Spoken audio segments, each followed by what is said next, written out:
Welcome to We Connect, and thank you very much for joining us on this show. Dr. Pillai is my guest today. He's an international thinker who propagates very new ways of thinking, and he's been able to very successfully use the new technologies in his studies of the Vedic sciences. He's here in Chennai on a short visit, and he's decided to join us and give us of his valuable time. So thank you very much for joining us, first of all. Now, you have been involved with the Vedic sciences for a long time. How successfully have you been able to use technology? Because that's what you say that you do. Well, the Vedic technology, I prefer to call it, is high tech, because it supersedes all the technologies that we know of now. The fundamental premise is, according to the Vedas, everything starts with vibrations. Om is the primordial vibration. That's exactly what the quantum physics now says, that it's not just the particle that's the reality. It is just the vibration of strings or bands that create reality. So the Vedic science goes one step beyond that and says that it is the vibration that produces not only the matter but also consciousness and energy. So if you can go into the study of these vibrations, of what they are, then you can change your mind. Then you can change matter as well. So it's basically a science that can change our mind, enhance our intelligence, and also can give us a better understanding of our material reality. So to put it precisely, the science is about mind over matter.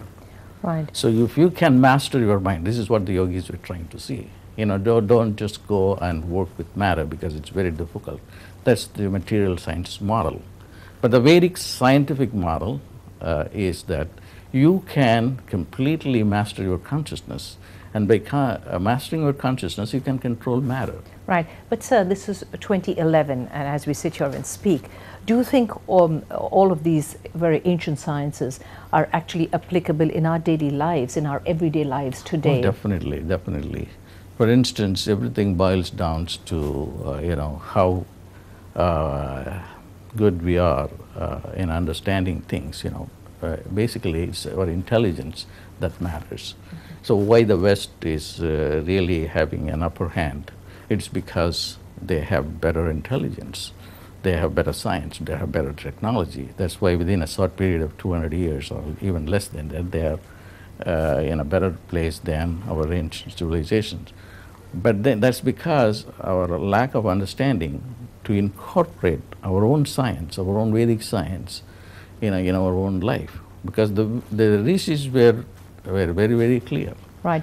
Do you believe it is essential to actually incorporate then, as you say yourself, technology for us to be able to better understand our own ancient sciences, which are totally valuable and completely wonderful? Yeah. See, you know, we use, even the modern scientists agree that we use only 5% of our mental potential. We do not know a way how we can use the 95% unused part of it. Right. Now we have research to show that as soon as a person begins to use these sounds called mantras, then he is able to produce alpha spindles, beta spindles, and then bring into focus a lot of the brain that otherwise cannot be used. So that has a direct impact on comprehension and also even changing IQ. Okay, there was a time that the United States, the state of New Jersey funded the use of TM in public schools. Okay, it's based on research. But then we have not applied it here in India for our own benefit. That's what I have been doing. So we have conducted a research at the SRM Medical College with the medical students, and within 10-20 minutes of meditation, they were able to bring their stress level dramatically, and the proof is in the biochemistry. And the hormones have been tested with the control group, and there are remarkable changes within 15-20 minutes of meditation. Right. Now you yourself go around the world, you know, talking and speaking about the very issues we're talking about here today.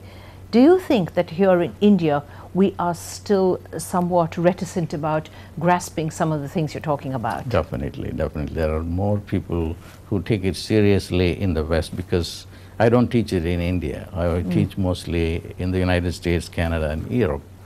There is more receptivity there than here, because in the West, if it is proved scientifically, then they accept it. And also they have a better marketing technology also, which is something which is very interesting.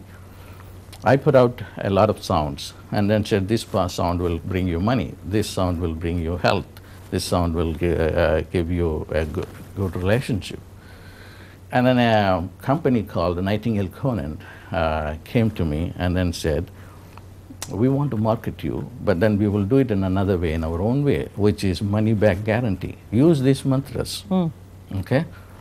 And for 90 days, if you don't get any results, return these videos, and then we will fully refund your money. Right. So then, it's, as you say, it's all about marketing. So why are we not doing it here then? Why are you yourself probably not doing it that way, in that method? Well, or doesn't it work here? We have to see if it will work here, because there is a different culture there, and then the ethics are different there, because they are given a task, 90 days you have to try this. Only if it doesn't work, then we are going to pay the money back. And the return has been very, like 15–20%, or maybe even less. Yeah. But if this will work here, I really don't know. Okay. Have you tried it? I haven't tried it. Why not? I would, because I have been living for the past 28 years in the US. That's where my clientele is.